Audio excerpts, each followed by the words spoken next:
Rawls theorem, ये topic बहुत ही important topic, और ये टॉपिक आप 12th क्लास से ही पढ़ते आ रहे हैं, ठीक है। और ये बेसिक से पढ़ाया जाएगा रॉल्स थ्योरम। और ये रॉल्स थ्योरम का क्या है, टर्म और कंडीशन, इसके बारे में पूरा डिटेल से बताएंगे। लेकिन पहले थोड़ा बताते हैं कि जो भी इंजीनियरिंग मैथमेटिक्स के विद्यार्थी हैं उनके लिए तो बहुत महत्वपूर्ण है, और खासकर जो विद्यार्थी बीएससी और एमएससी कर रहे हैं उनके लिए भी ये टॉपिक बहुत ही बेस्ट टॉपिक है। और जो कंपटीशन जैसे कि नेट, गेट, आईआईटी इस तरह का एग्जाम देने वाले हैं उनके लिए भी ये बहुत ही महत्वपूर्ण लेसन है। तो इसको थोड़ा अच्छा समझते हैं कि रॉल्स थ्योरम है क्या, इस टर्म को यूज कैसे करेंगे, इससे क्या है स्टेटमेंट, इसके बारे में। लेकिन थोड़ा सा रॉल्स थ्योरम के बारे में जानते हैं। चलिए, तो यहां लिखिए, this theorem is named after the France mathematician Michael Rolle's है।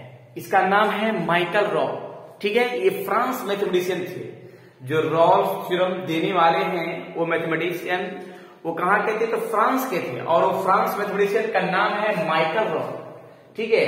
इसका जन्म और मृत्यु का ये पूरा टर्म मैंने लिख दिया है, ठीक है। इतना में इतना ये काम किए, ठीक है। तो ये तो पता होना चाहिए कि रॉल्स थ्योरम कहां के थे, यानी फ्रांस मैथमेटिशियन। इसका पूरा नाम क्या है, माइकल रॉल। अब इसका क्या है स्टेटमेंट, इसके बारे में इसके बाद कर देखिए। देखिए स्टेटमेंट क्या है, if f x is such that, first में लिखा है it is continuous in the close interval a comma b. इस फॉर्म को लिख सकते हैं, x greater than equal to a and less than equal to b. फिर सेकेंड टर्म में लिखा है it is differentiable in open interval a comma b, that is zero नहीं, यहां ए टू बी, ये हो गया ए ओपन इंटरवल और ये b, a greater than and less than. फिर थर्ड में है f a equal to f b. फिर लिखा then there exist at least one value c of x in the open interval a comma b such that f dash C equal to 0। देखिए, सबसे पहले तो एक चीज इसमें एकदम कन्फर्म है कि एक फंक्शन है, और फंक्शन जो है वो कंटिन्यूअस है लेकिन क्लोज इंटरवल के टर्म में है, डिफरेंशिएबल है ओपन इंटरवल के टर्म में है, और जो फंक्शन है उसमें जो पॉइंट ए और बी दोनों पॉइंट पुट करने के बाद इक्वल टर्म सेट करेगा, और सेट करने के बाद उस फॉर्म के लिए जो भी वैल्यू टर्म दिखाना होगा उस इंटरवल के बीच का, वो टर्म जो है ना F dash X F dash सी इक्वल 0, एफ डैश सी इक्वल 0 तब होगा जब सी का जो वैल्यू होगा वो ए और बी के बीच में होगा। क्लियर है। लेकिन एक और स्टेटमेंट हो गया रॉल्स थ्योरम का, लेकिन इसका थोड़ा सा हम ज्योमेट्रिकल इंटरप्रिटेशन के द्वारा हम इसको पूरा क्लियर करते हैं। कैसे होगा जरा देखिएगा थोड़ा ध्यान से, तो ज्यादा बढ़िया हो जाएगा। देखिए, ज्योमेट्रिकल इंटरप्रिटेशन के माध्यम से इसको हम प्रूफ करते हैं कैसे, जरा देखिएगा थोड़ा ध्यान से, पूरी तरीका से, पूरी परफेक्ट रूप में प्रयास करते हैं पूरी तरीका से समझाने के लिए। फर्स्ट ऑफ ऑल, एक्सिस का टर्म में एक्स एक्सिस और ये वाई एक्सिस, मैंने यहां पे एक कर्व का टर्म सेट किया है सपोज, और इस कर्व में मैंने दो पॉइंट है, एक पॉइंट का टर्म यहां पे है और दूसरा पॉइंट का टर्म मैंने ये बी लिया है, और ये दोनों का टर्म जो है ना इस फंक्शन पर, इस फंक्शन के लिए एफ एक्स के लिए, इसको हम पहले जो टर्म है ना इस फंक्शन में अगर पुट करते हैं तो यहाँ पे का जो एक पॉइंट नजर आएगा, देखिए यहाँ पे का एक पॉइंट जो नजर आएगा, पहले इसका नाम देते हैं ए और इसका नाम देते हैं बी। इस पॉइंट को हम एक नाम से इंडिकेट करेंगे ए कॉमा एफ ए, यानी लिख सकते हैं। यानी अगर हम इस फंक्शन में पुट किया एक्स के स्थान पर ए, तो मेरा क्या आएगा ए और एफ ए, ठीक है। और इसमें अगर हम पुट करते हैं तो यहां लिखाएगा बी कॉमा एफ बी, ये मेरा पॉइंट बनके तैयार होगा। यानी इस पॉइंट का नाम बी कॉमा एफ बी और ए पॉइंट का नाम ए कॉमा एफ ए। क्लियर है। और ये पॉइंट को हम ज्वाइन करते हैं ए बी को, जो पैरेलल टू एक्स एक्सिस का टर्म है, और इसी का पैरेलल एक टेंजेंट लाइन ड्रॉ करते हैं जो पैरेलल टू क्या एक्स एक्सिस का हो। यानी इस टर्म से हम टच करते हुए एक पैरेलल लाइन टच हुआ, जिसको यहाँ पे एक पॉइंट पर टच हुआ, वो क्या है, पैरेलल टू एक्स एक्सिस एक टेंजेंट लाइन ड्रॉ किया इस कर्व पे। तो कोई ना कोई यहाँ पे पॉइंट है, जिस पॉइंट का नाम जो टर्न पॉइंट है वो ए और बी के बीच का टर्न है, ठीक है, जो मैंने यहाँ बताया है कि वो एग्जिस्ट करेगा पॉइंट जो ए। तो इस फॉर्म को लिख सकते हैं एफ डैश सी का फॉर्म, जो टेंजेंट लॉ ड्रॉ किया है एक्स एक्सिस का पैरेलल, चाहे तो इस तरह कर्व हो या फिर इस तरह कर्व हो, देखिएगा। तो इसमें एक चीज तो पता चल गया है कि यहाँ पे जो एफ ए है और एफ बी है, ये दोनों फॉर्म इक्वल का टर्न होगा, क्योंकि जब पैरेलल टू एक्स एक्सिस है तो बाई का टर्न दोनों इक्वल होगा, एफ ए और एफ बी का पॉइंट दोनों क्या होगा, इक्वल हो जाएगा। फिर देखिएगा एक और हम ड्रॉ करते हैं तो ज्यादा बढ़िया होगा और क्लियर भी समझ में आ जाएगा। देखिएगा एक्सिस, एक्स एक्सिस और वाई एक्सिस।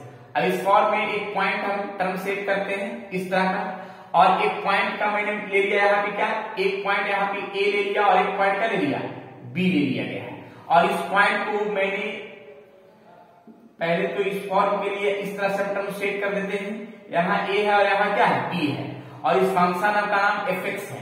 तो इस फंक्शन का नाम एफ एक्स है, तो इस फॉर्म के लिए मैंने यहाँ पे पॉइंट का लिया ए कॉमा एफ ए लिख सकते हैं, और इस पॉइंट को लिख सकते हैं बी कॉमा एफ बी का फॉर्म। अब ये दोनों पॉइंट को ज्वाइन कर देते हैं, ठीक है, जो यहाँ बी का फॉर्म दिख रहा है, यानी ये फंक्शन का फॉर्म का टर्म दिखेगा, ठीक है। लेकिन एक चीज तो परफेक्ट है कि अगर इसी का पैरेलल एक लाइन ड्रॉ करते हैं, टेंजेंट लाइन ड्रॉ किया, तो ये जाहिर सी बात है कि कोई ना कोई जहां पॉइंट है जिस फॉर्म को हम टर्म का सेट कर सकते हैं सी के फॉर्म में, जिसको हम लिख सकते हैं एफ डैश सी का टर्म। तो यहाँ भी वो टर्म जो है ना, चाहे तो इस तरह का कर्व हो या फिर इस तरह का कर्व हो, तो वो टर्म जो है ना यहाँ पे का फॉर्म में लिख सकते हैं एफ ए और एफ बी दोनों क्या होगा, इक्वल होगा। क्लियर, या फिगर इस तरह से भी देखिए, और फिगर प्रत्येक टाइप का हमारा फिगर बना के क्लियर कर रहे हैं, ड्रॉ कर रहे हैं, ताकि दिक्कत नहीं हो सके। क्लियर, देखिए इस फॉर्म के लिए जरा देखेंगे पूरी तरीका से। देखिए इस फॉर्म में इस तरह से हम लाइन ड्रॉ करेंगे। अगर मान लीजिए लाइन ड्रॉ किया, अब इसमें एक चीज है कि यहाँ पे पॉइंट का नाम दे दिया ए, ठीक है, और इस पॉइंट का नाम दे दिया क्या, इस पॉइंट का नाम बी दे दिया। क्लियर है, ए बी हो गया। अब यहाँ पे पैरेलल इसका लाइन जब हम खींचेंगे तो जाहिर सी बात है कि इस पॉइंट का टर्म मैंने यहाँ पे क्या, एक टेंजेंट लाइन हो गया इसका पैरेलल, और ये भी टेंजेंट लाइन और ये भी टेंजेंट लाइन, इस तरह का टेंजेंट लाइन का टर्म हम सेट कर सकते हैं जो सामने दिख रहा है। अब इसमें तो एक चीज और है, मान लीजिए और थोड़ा सा हम लंबा खींच देते हैं जो दोनों का पैरेलल दिखेगा, ठीक है। अब इसी का हम ज्वाइन कर देते हैं, ठीक है ना। तो यहाँ पे एक पॉइंट टर्म है ए कॉमा एफ ए का फॉर्म, और यहाँ बी कॉमा एफ बी का फॉर्म जो दिखेगा। इसमें भी एक टर्म जो है ना, मान लिया सी का फॉर्म है, उसके एफ डैश सी के फॉर्म में यहाँ पे हम फॉर्म का लिख सकते हैं एफ ए और एफ बी दोनों क्या होगा, इक्वल होगा। बाई टर्म जो है ना, जब पैरेलल टू एक्स एक्सिस का होगा तो दोनों एफ ए और एफ बी क्या होगा, इक्वल हो जाएगा। तो अगर हम इसमें अगर हम स्लोप निकालना चाहेंगे एफ बी का, या इसमें स्लोप निकालना चाहेंगे एफ बी का, सभी का तो सेम टर्म आया है। तो जरा हम देखते हैं इसका फॉर्म के लिए, थोड़ा सा हम इसमें टर्म डालेंगे ऊपर से, इसको नोट करने के बाद जरा देखिएगा। चलिए अब थोड़ा सा लिखिए, क्या जरा देखिए, स्लोप ऑफ ए बी। अब तीनों में हम स्लोप सेम टर्म में होगा, इसका भी point a comma f a, b comma f b, a comma f a, b comma f b. अब स्लोप निकालने के लिए फॉर्मूला पढ़े हैं y2 minus y1 upon x2 minus x1। फिर इसमें से ये फॉर्म हो गया x1 by 1 और ये फॉर्म हो गया x2 by 2। तो y2 यानी F B minus F A upon B minus A, यानी हो गया बी माइनस ए का फॉर्म, जिसमें एफ ए और एफ बी क्या है, दोनों इक्वल है। जब दोनों इक्वल का फॉर्म है तो लिख सकते हैं एफ ए माइनस एफ ए, और बी माइनस ए का फॉर्म में दोनों क्या, ये जीरो का फॉर्म आ गया, क्योंकि ये एफ ए एफ ए यानी जीरो हो जाएगा, यानी स्लोप ए बी का क्या आ गया, जीरो आ गया। क्लियर है, अब स्लोप ए बी का जीरो आ गया तो एक चीज तो हम लिख सकते हैं कि parallel to x axis tangent line जो है वो क्या हो गया, एफ डैश सी के बराबर लिख सकते हैं। तो एक लाइन लिखते हैं हम इस पर, ज्यादा बढ़िया हो जाएगा। यानी मैंने लाइन लिखा है tangent parallel to x axis equal to slope of tangent at point x equal to c is zero. यानी इस फॉर्म को लिख सकते हैं कि f dash C equal to क्या होगा, जीरो। यानी यही फॉर्म मैंने स्टेटमेंट में भी थोड़ा देर पहले मैंने बताया था कि f dash C equal to क्या होगा, 0 होगा। यानी पहला स्टेटमेंट मैंने लिखा कि एक क्या है कि जो कंटिन्यूअस पॉइंट होगा किस इंटरवल, क्लोज इंटरवल के रूप में। सेकंड टर्म मैंने लिखा है कि डिफरेंशिएबल होगा ओपन इंटरवल के रूप में। और एफ ए और एफ बी दोनों क्या होगा, बराबर होगा। जब दोनों बराबर हुआ तो f dash C equal to 0 का फॉर्म जब क्या है, ए और बी के बीच में होगा सी का टर्म, जो सामने मैंने प्रूफ के साथ क्लियर किया है। अब जरा इस फॉर्म पर हम थोड़ा सा क्वेश्चन की ओर चलते हैं कि क्वेश्चन इसका क्या होगा और कैसे होगा इसके बारे में। चलिए इसको नोट कर लीजिए, आगे की ओर टर्म चलते हैं। पूरा मैंने एक ज्योमेट्रिकल इंटरप्रिटेशन के माध्यम से मैंने प्रूफ किया है। क्वेश्चन चलते हैं कैसे यूज करेंगे इस थ्योरी को। चलिए एक क्वेश्चन है, verify Rolle's theorem for the function fx equal to X square in -1, 1 का फॉर्म में। तो सबसे पहले ये रॉल्स थ्योरम का स्टेटमेंट है कि एक फंक्शन होना चाहिए, फंक्शन के बाद एक कंटिन्यूअस इन क्लोज इंटरवल देख लेते हैं। तो step number first, step by step solution करते हैं। सोल्यूशन का टर्म में step number first, step first के टर्म से जरा देखते हैं क्या है इसका कहानी। देखिए स्टेप फर्स्ट में fx is polynomial, fx function क्या है, पोलिनोमियल है। अगर पोलिनोमियल फंक्शन है तो every polynomial function is continuous, ये कंटिन्यूटी में ही पढ़े होंगे, क्लियर। क्या लिख देते हैं, every polynomial function is continuous in close interval -1, 1। ये हो गया continuous. Step number second, differentiable. अब ये फंक्शन जो है ना डिफरेंशिएबल भी है, तो लिखेंगे fx function is differentiable, fx is differentiable, fx function differentiable in open interval -1, 1, clear. अब इसके बाद जब स्टेप नंबर थर्ड के चलते हैं। स्टेप नंबर थर्ड में ये हो गया सेकंड और ये हो गया थर्ड का फॉर्म। अब जरा देखिए थर्ड में क्या है कि एक पॉइंट पुट करते हैं उस फंक्शन में -1 पुट करते हैं। अगर हम -1 पुट किए तो -1 का स्क्वायर इक्वल टू 1 हुआ। अगर 1 पुट किए तो 1 का स्क्वायर क्या है, 1 ही हो जाएगा। अब इस फॉर्म में -1 और +1 दोनों का टर्म क्या है, इक्वल ही होगा। -1 और +1 दोनों क्या है, सेम है। तो ये फंक्शन क्या है, ये टर्म तीनों स्टेप सेट कर गया। जब तीनों टर्म सेट कर गया तो सेटिस्फाई फॉर रॉल्स थ्योरम, यानी ये जो कंटिन्यूअस भी हो गया, डिफरेंशिएबल भी हो गया और ये टर्म बराबर भी हो गया।